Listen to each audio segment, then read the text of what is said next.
Was there did This guy can't remember what happened on Raw 5 days ago, but can remember the champ from 1944. John Hendry debuted on NXT. Joe Hendry. John Hendry. I hate that. That music. I hate Joe Hendry. People are like, oh, this is so catchy. Well, after listening to it for a fucking week, I'm over it. I don't get who Joe Hendry. Hat. I'm not driving 10 hours back to... Get me a bucket hat. Drive 10 hours. No.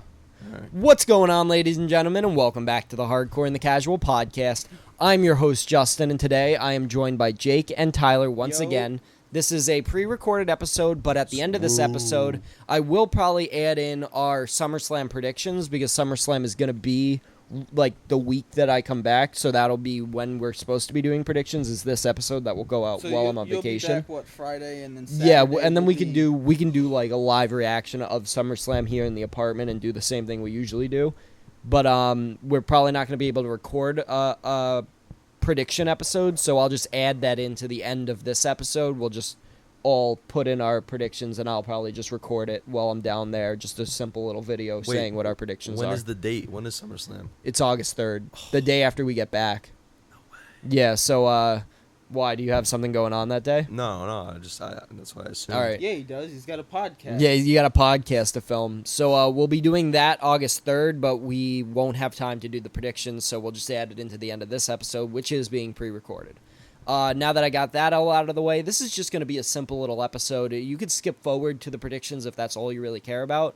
But for right now, we are just going to yat about wrestling. I mean, this is the sport that we all love, so we're just going to talk about it for a little while and say what we think about the current product, say what we think about what's going to be next for the current product, and just all around our thoughts about wrestling in general. So, if anyone wants to bring anything up, we could just start talking. I mean, I'll kick it off. Go for it. So I was watching Raw the other day because I only watched like 30 minutes of Raw, 40 minutes of Raw. Yeah. And I was thinking to myself, when Rhea Ripley challenged, Liv Morgan, they're going to fight at SummerSlam, there's, in my opinion, there's no possible way something funky doesn't happen or something gets involved, because if one of them loses, does it not destroy? Like, you can't have Rhea Ripley come back and lose, right?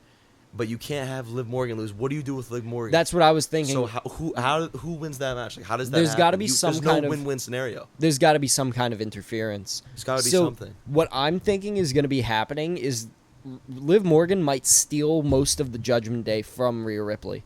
I think that it's going to be Liv Morgan, Dom, Finn, and JD as the new Judgment Day. And Finn is like the leader, and Liv is a leader, but then like there's Dom with Liv, and then JD is like Finn's like little like henchman. I can see Priest going off on his own. He deserves to be off on his own at this point. They're doing a slight face turn with Priest too. Like on Monday Night Raw, they were really going into the fact that this guy is a face now. This guy's not a heel anymore. He is one of the good guys, and they're gonna do the whole Gunther match at SummerSlam 2. Gunther is gonna work heel. Damian is gonna work face. So I think there is room to break him off on his own, same as I think there's room to break Rhea Ripley off on her own. I don't think Damian goes on his own if he's not champ. If he's not champ, he stays with the Judgment Day. I would agree. But if he does a reign for a year, I don't see why he needs the Judgment Day. I don't think he will do a reign for a year. I think that most likely he's probably going to beat Gunther at SummerSlam. And then at Bash in Berlin, which is the next month after SummerSlam, which is going to be like Gunther's going to be in the main event no matter what his match is. He's going to be in the main event. I'm thinking that's where they're crowned Gunther as world champ. So maybe some screwy finish where Finn Balor comes out at SummerSlam and then Damian's like, I didn't need your help, I don't want your help, but then he helps him anyways. Yeah, Damian's done that already, though. Yeah, but Finn listened last time. Finn didn't come out last time. He actually listened to Damian. I think this time he's going to not listen to Damian, come out anyways and do that, which might really screw over their relationship, pushing Finn more towards Liv Morgan's side. I saw a theory that said that even if Dom leaves, that Buddy Matthews might actually come over. I don't think so. I think Buddy Matthews is doing great work in AEW. Well, I his think contract's about to be up. Yeah, but he'll probably resign.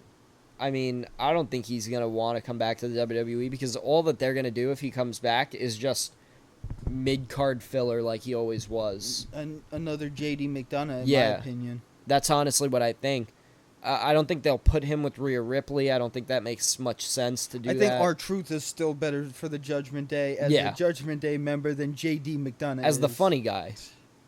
But, yeah, no, I definitely do think they have got this long-term Judgment Day plan. But back to what you were saying, Liv Morgan versus Rhea Ripley, neither of them can afford a loss. But I think that Rhea Ripley takes the loss. I think Liv Morgan's going to hold on to that world title. And that Rhea Ripley's going to be built up as, like, the new babyface, like, coming for the title, trying to rip down the new Judgment Day. Some sort of storyline like that. But that's almost a repeat storyline of what we're watching with the Bloodline. Judgment Day and Bloodline have been doing the exact same stuff for years, honestly. They've been almost the exact same thing. Bloodline has just been more relevant. But they've been doing all the same stuff pretty much with their feuds and everything. Sami Zayn and R-Truth basically had the same roles in both of them. Yeah. Where they were like the funny guy that came in and then got booted out, turned on them, stuff like that, beat them for, well, I guess R-Truth was more successful in beating the team for the titles. But, yeah, like, they've got plans for the Judgment Day. Rhea and Damian, though, are at a point now they can go off. J.D. McDonough, I feels like, holds back Finn a little bit. I agree, but I think they have a storyline that they're going to tell where Finn breaks off on his own again. Yeah, but I mean, Judgment Day as a whole is a good group, but almost all of them are great on their own. We haven't seen Damian on his own, really. Yeah. Rhea either. I mean, they were only around for a short period of time before they really became the Judgment Day.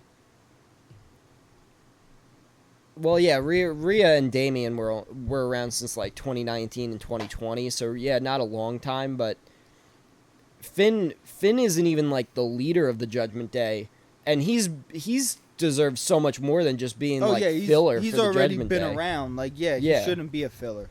J.D. McDonough is the filler. I could even see you throwing Dom in there for doing some bullshit. I like that Carlito was added into the Judgment Day, though. It's weird, but I can't see it yet. The purpose of him. Like, he kind of plays the new funny guy. Yeah. But again, why not I kind of like it R-Truth? like that. Well, R-Truth needed his own story of breaking away. I don't think Carlito needs that story. Okay, but you say him and Miz, they went on that title reign. Yeah. That should have been his story. That was. It's over now. That was his story. Exactly, and now R-Truth is where? Getting beat up by the Judgment Day every week on Monday Night Raw with Braun Strowman and still just losing. Braun Strowman on this episode lost to Damian Priest. Clean. Oh, yeah. Just clean.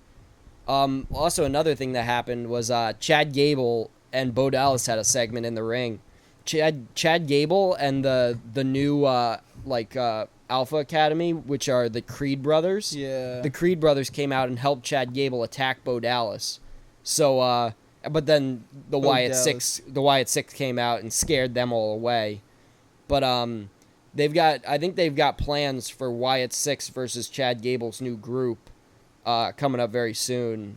I heard a lot of things about just keeping them as like this movie type character base. Like, don't put them into wrestling. Do you guys remember the Firefly Funhouse that John Cena and Bray Wyatt did at WrestleMania the year of COVID?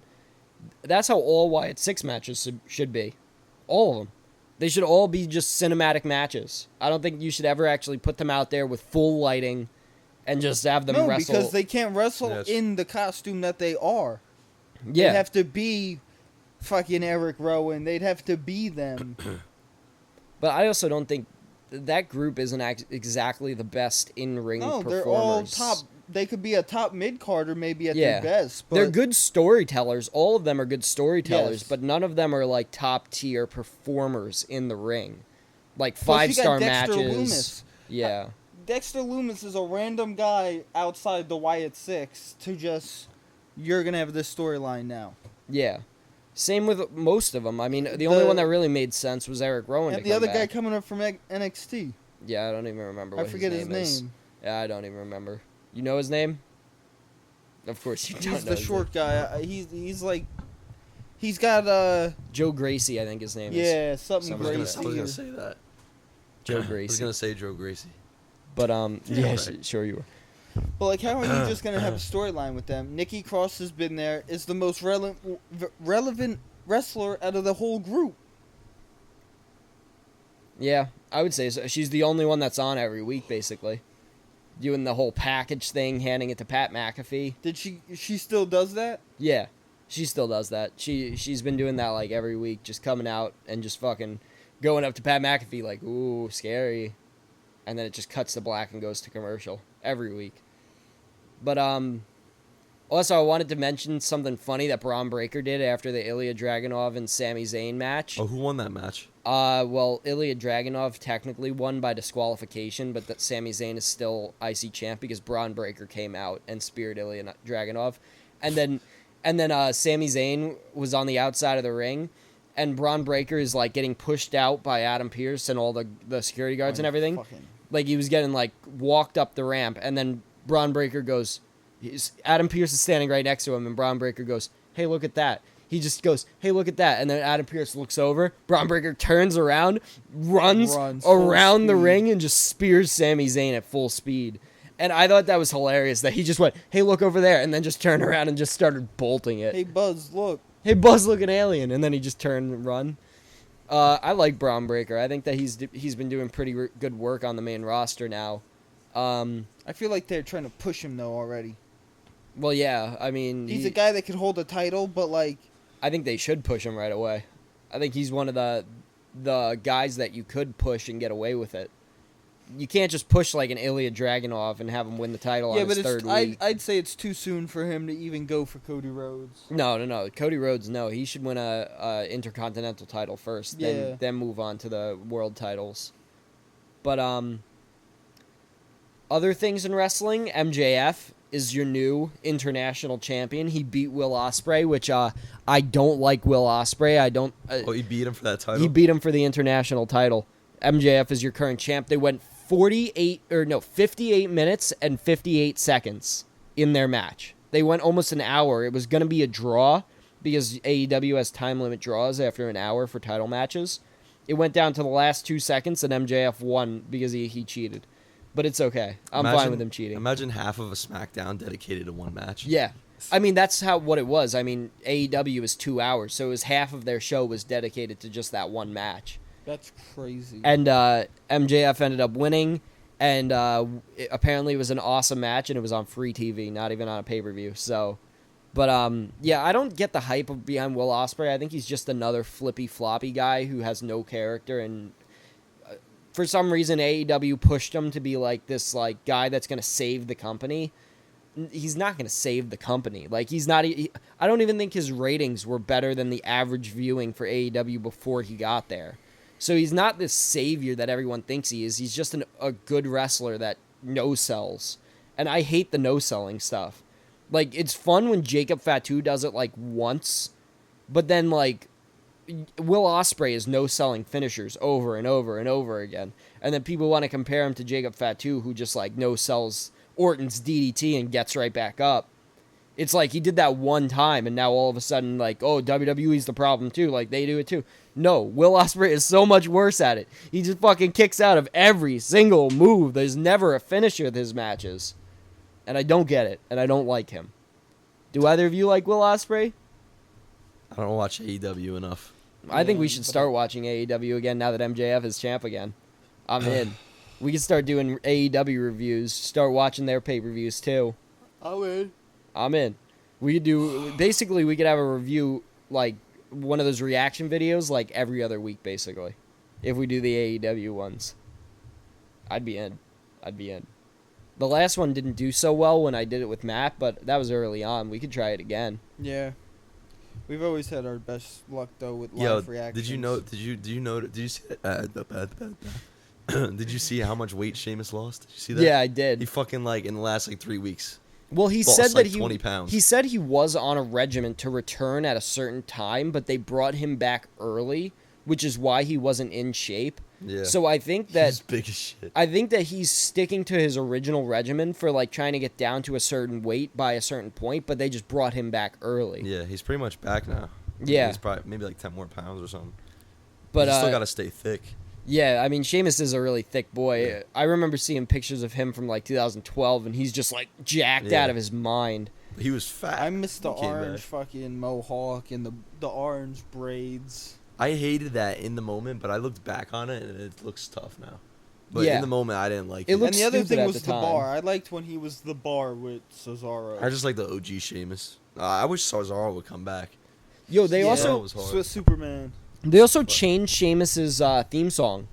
Like they brought back his old theme song just to change it again. Oh yeah, I saw that. I was, what the hell is this? Yeah, it's like you That just shit brought it sucks, back. too. Yeah, you just brought it back just to change it again.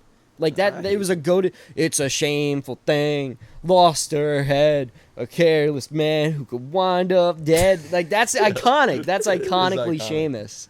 It is iconic. I was so tight, bro. I wish fucking Rusev would come back too. Yo, no, I loved Rusev. I wasn't yeah. a fan of I, Rusev. I love don't even know what Rusev. Rusev's been doing in AEW. He's still signed to Exactly. AEW, and I don't even think he's been on the show for like a year. When has Cesaro been on the show? Claudio Castagnoli. He was actually on it just the other day. He was in a fatal 4-way match. Did he win? I don't know. I wasn't watching. I didn't even watch the MJF Will Ospreay thing. Honestly, Rusev's new name is Miro. yeah, freaking Miro. I don't know, man. I never got the hype behind Rusev. I didn't get it back when he was U.S. champ fighting John Cena. I didn't Well, get it I- during Rusev Day. I just don't. I like the take of him being Russian and him always, when he won, the Russian flag would drop down and he was Then he like, just oh. all of a sudden became Bulgarian halfway through his. Well, I mean, he always has been Bulgarian, but like halfway through WWE, he just all of a sudden went back to being Yeah, Bulgarian. they changed like one color on the flag. Though I think the funniest thing Rusev has ever done that I actually do like, one time he grabbed a monitor from like, you know how they on the announce tables they used to have those big ass monitors. Yeah. He grabbed one of them and he held it up and he said, "I'm now the television champion." I thought that was the funniest thing he's ever said. Other than that, I never really got it. Other than that one moment, but do you guys remember the League of Nations? Del Rio, Barrett, Sheamus, and Rusev. They need more stuff like that, where it's just like a team of bad guys just to be bad guys. Like, I don't know, there's just something about that where it's just like... Yeah, but it almost seemed like the Judgment Day. It just seemed like they were all supposed to be heels. And yeah, they but that's just got went more around- nuance to I it. think that's my biggest problem with WWE. The lack of variety. How there's 5 segments of the Judgment Day in every show. Yeah. I don't like that. It's literally every other one is a Judgment Day segment on Monday Night Raw. And it does drag a little bit, but when it's the most important and most compelling story, I'm almost okay with seeing more of that rather than what they'd But, replace and it those with. matches 'Cause- are always good. Yeah, but they'd just replace that with I don't know, like A Brunson Zoe Reed. But, like, Stark. even They if it's- replace that with Zoe Stark and Shayna Baszler versus the frickin' Caden Carter and Katana Chance for like 20 minutes rather than 5 minutes. That's all they do if you didn't get more segments about the Judgment Day. Yeah, but like, even if they push like a fucking Hideo Utami or some shit, like, Yeah, like I for miss like Hideo. or like 3 segments that like suck, and after a few weeks and you keep going through the motions, it'll eventually be like, all right, I'm starting to get a hang of like seeing different faces. Yeah. and they're never gonna get value if they just sit in the back of the line. Like, That is true. Odyssey Jones got drafted twice to Monday Night Raw and then released. Never seen once. 2 years in a row he got drafted to Monday Night Raw. who? Odyssey Jones. He was a guy in NXT. They Mm-hmm. didn't put him back on NXT. They didn't put him on Monday Night Raw. They didn't put him on SmackDown. He sat out for 2 years and then got fired. All after getting drafted to Monday Night Raw from NXT. And it's just like, put some of these people on your show.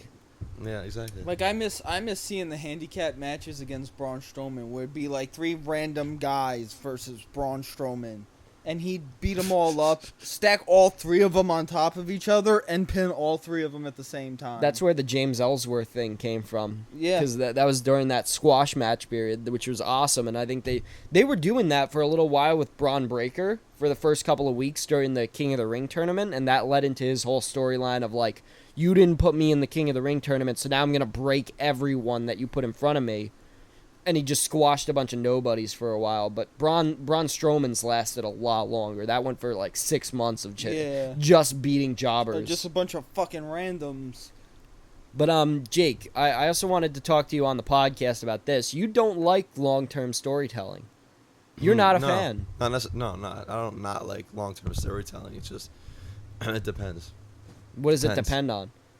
Because you don't seem to be a fan of any of the long-term stories that are going on in WWE right now. You kind of just Well, I want was a fan of Roman Reigns' conclusions. long-term storyline. Well, yeah. I was a big That was fan. pretty long-term. Yeah, that was the longest term, and it's still going on. I was okay with that. It's just it got old with Solo. That just. Kept I'm saving the also match. good with the Judgment Day. I just don't like that they take up 2/3 of the show. If they took up like Let him have the a opening third of the segment. show, and then the other third that they took up was like different guys, using guys on the roster, even if they suck. They all suck. They're not on the TV. They're not. Yeah, like they're not if, getting. If You're the not going to be Judgment good if Day you're not was an in. opening segment. It's like fucking playing a sport. If you're not in the game, you can't be good. So like, if they don't use anybody on their roster, the roster's long as shit. Develop some guys. I mean, like, So you could do different shit. Like, if this is an example, The Miz is fucking a Hall of Famer. He's not really doing shit. But if you bring him out one time, and he's gonna be fucking The Miz again. But the And Miz then is you that take guy somebody that who's was putting shit, people over. who's never really been used. Then you put him in a few times, feel him out, and who cares? The Miz always uses that story of him being around for so long, and he just like being. He looks the exact veteran. same as he did 10 years ago. Oh yeah, without a fucking doubt. Literally, he's gotten better. Yeah. He's gotten, he's it's gotten true. better. he definitely But has. he's gotten to a point now where he knows he's going to the Hall of Fame. Yeah, he's been on Hall of Fame. and for- he's still young, so he's gonna be around a while. Like I Yeah. see him being someone that works for the WWE. Nah, for Well, sure. him He's not and gonna do anything Randy, else. him and Randy are special because they have their safe styles, which they don't wrestle like everyone else in the company. They wrestle for longevity. They wrestle so they can be able to wrestle into their mid 40s, late 40s. And that's why Randy and Miz have been around for so long, is because they take care of themselves. Honestly, the one guy that I think doesn't take care of himself that has been doing it the longest is R-Truth. R-Truth has always wrestled kind of like high-flying, sort of like maniac, does Put all his the body on the line. yeah, but yet still has been able to have that longevity. But Randy and The Miz are the two guys. They're like the cornerstone for like longevity in the WWE, and I mean, I respect them for it. you They've could been there almost every put Rey week for Mysterio years. in there. Of course, he's 50. Yeah, but Ray is also well. You could put He's that in in the good shape. category with R-Truth, where it's just like they don't wrestle in a safe style, but they have been doing it for a really long time. But Ray left the WWE for a while, which honestly might actually be worse for your body to leave the WWE, because WWE in general has a more safe style of what they do compared to the indie wrestling, where it's just like swanton bombs off of the top of steel cages through it. Oh, didn't he Like go? every Didn't he go to week. that underground shit for a while? Lucha Underground. Yeah. He did Lucha Underground. He did a little Ring of Honor, WCPW. He went That's everywhere while he was outside of the WWE, just not AEW. I think he came back right before AEW. No, he was in the first show for AEW before it became AEW. Like, at first it was just the all-in pay-per-view, and then Rey Mysterio was on that pay-per-view, but then he never got signed to AEW. He got signed to WWE. So yeah, Rey Mysterio technically has been in AEW one time, but yeah, no, there's definitely some guys with some longevity in the company who didn't wrestle safe, and some that do. But I wanted to bring up SummerSlam. Cody Rhodes said that the main event is going to be Solo Sikoa versus Cody Rhodes. The main event, like the last match of the night. The only way that Cody Rhodes versus Solo Sikoa is going to be the last match of SummerSlam is if Roman Reigns returns after the match. Yeah. That makes me gotta be. think that Solo And Sikoa Jimmy is going just to got beat... cleared. Solo Sikoa might beat Cody Rhodes, and Roman Reigns comes back in the main event of It's SummerSlam. the only person with enough people behind him to try and beat Cody Rhodes. Yeah, bro. SummerSlam would be a flop if anything else happens in that main event. Like, what else could happen? That's just like Cody wins, walks off. Like, that's It'll be boring. a flop if Solo wins and walks off, though, too, because you need Roman to come back. But it's better than having Cody winning and just walking off. What if I Because say... then But it's if just you like, don't- all right, this is the main event of SummerSlam. Cody retains and walks off, and that's it. Like, it's not even a match that could like. It doesn't go Have that. anywhere. What if Cody wins and then gets attacked by the new bloodline, and they all come out and attack him? Jacob Fatu attacks him, everyone starts attacking him, and then all of a sudden you hear The Rock's music, and then The Rock comes The Rock out. could come back too. Imagine The Rock comes out and then makes them attack him more. And then he announces himself as like the leader of the new bloodline rather than Solo, like he takes charge. And then all of a sudden, right when you think the show's about to end, with The Rock holding strong, like, over Cody Rhodes with, like, Cody Rhodes' like, mama belt, imagine Roman Reigns comes out, and then Roman Reigns comes out and, like, meets Rock in the middle, and then they just end it there. Or I'm starting to see the Wyatt family Shield coming back a little, where Roman walks out from the back, the Wyatt family is in the ring, and Bray Wyatt's like, well, listen, it is a 3-on-1. And Roman's like, well, who said I came here alone?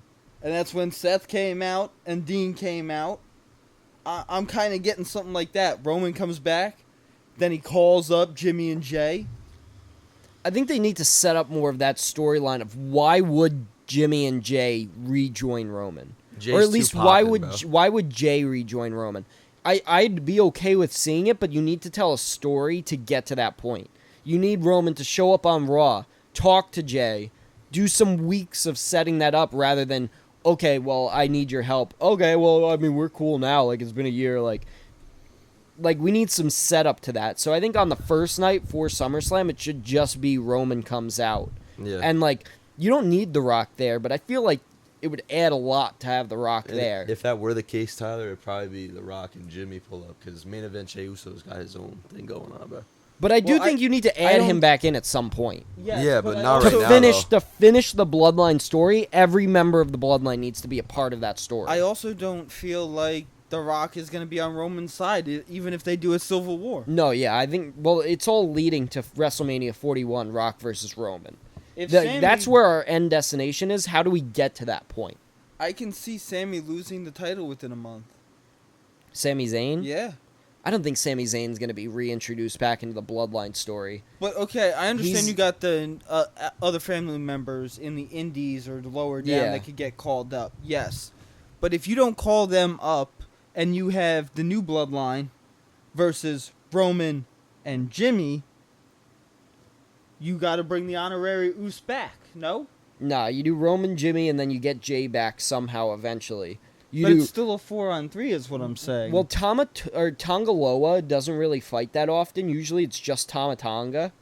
So I think that I think that you do just a 3v3. Solo, Tama Tonga, and Jacob Fatu versus the old bloodline, Roman and the Usos.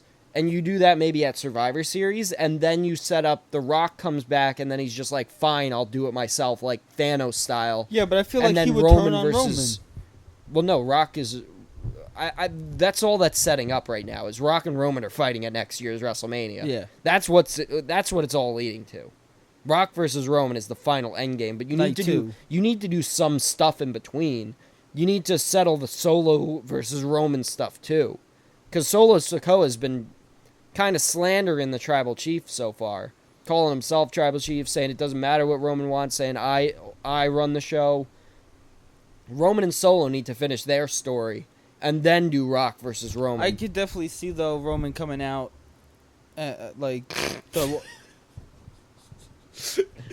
You could? How long have you been staring at me like that? You weirdo. I could see, like, them beating up, what's his name? Cody. And Roman coming out to Cody's help, but I don't see Roman helping Cody. I see Roman trying to come back and scare Solo. I see Roman not coming out to help Cody, more of to reposition himself as the Tribal Chief, saying like, but in a different way. Like, I didn't tell you guys to do this. Like, this was my call to make, and you guys went off on your own. And I'm not saving Cody Rhodes. I am saying that I am back now, and I call the shots. And if I don't want you to attack Cody Rhodes, then you won't attack Cody Rhodes. It doesn't matter what I want, you're gonna do it. And then Solo says no, and that's where the fighting starts. But I don't know. I'm really more excited about the whole CM Punk, Seth Rollins, Drew McIntyre thing, honestly, because that has legs to it. Like, there's been no Roman Reigns sighting for months now. Seth, Roman, Seth, Drew, and Punk have been having their thing go on for months now, and there has to be some sort of conclusion coming. Do we think it's going to be a triple threat? They didn't announce a fight yet, right? They didn't announce for the title? Yeah, they didn't. Well, no title. Gunther has his match against Damian for the title. None of them are champ. None of them are champ. Damian Priest is champ. Oh shit. Drew McIntyre, Seth Rollins, and Punk kind of just have a blood feud going on. They kind of just all don't like each other. And Seth Rollins just introduced himself back into that storyline last week by he attacked Drew McIntyre on the last Monday Night Raw, and I think that they're going to do a triple threat at SummerSlam. I think that's the way to go. Seth versus Punk versus Drew. Which won't. I don't think it'll settle things. I don't think it will either. But if that does happen, who do we all have winning that match? Like, because I don't know, man. That's a hard pick. I think Seth would win. I think Seth is the least likely to win because he's been the one that hasn't been a part of it. Fight each other, maybe. Drew and CM Punk get their solo because they have to have a singles match eventually. It's so weird to think about it because Money in the Bank isn't here anymore. You could leave Drew off to the side for a little bit because he's Mr. Money in the Bank. He could do whatever he wants when he wants because he's Money in the Bank. That's crazy. Crazy. What? But and you can let fucking Seth and CM Punk do whatever they want. Yeah, because their story never got concluded. Yeah. It just kind of morphed into Drew McIntyre versus CM Punk. But yeah. I don't know. I feel like you have CM Punk win that match. And I feel like Seth is getting pinned so that CM Punk and Drew can go off on their own and have their feud. But I don't see Drew or Punk taking a pin. Like, neither one of them can afford to lose that match. After all the Somebody has to build-up. be pinned. Someone has to get pinned. And I don't think Drew or Punk is getting pinned in a triple threat. I think Seth gets pinned by one of them. Because Seth is the least... point. Seth has the least to do with the rivalry. It seems like there'd be a disqualification of something in there. Something... those three fighting... But there's no DQs. There's no DQs in triple threats. No DQ in triple threat. It would be just an Extreme Rules match, basically. So I don't know, man. The Money in the Bank really messes that up.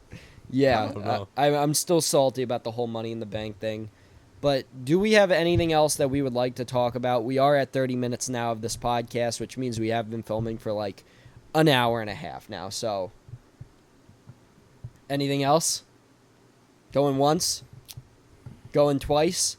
Sold. Thank you guys for joining the Hardcore and the Casual podcast.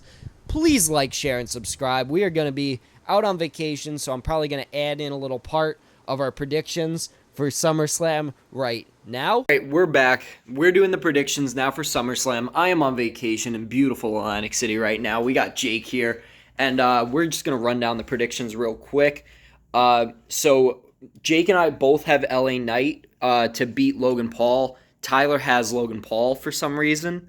Me and Jake, again, have Braun Breaker, and Tyler has Sami Zayn. We all have Drew McIntyre. Jake and I have Liv. Tyler has Rhea Ripley.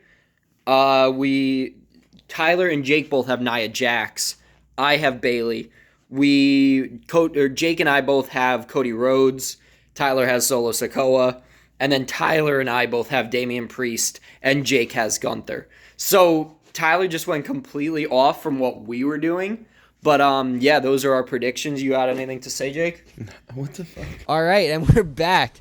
So, yeah, SummerSlam predictions. There you go. Those are our SummerSlam predictions. That was the case. What? One of the episodes I saw, you did that. You did the cut with Elijah. Elijah, yeah. And I was like, that man, I bet he just sat there in silence for 6 seconds or so, waited, made it easier to be able to cut, and then he just... It's exactly right what back. we did. It's exactly what we did. But yeah, so that's it for us for today. Those are our SummerSlam predictions, and we got to talk a little bit about wrestling. So yeah, thank you, Jake. Thank you, Tyler. I have been your host, Justin. Thank you guys for joining the Hardcore and the Casual podcast. Peace out.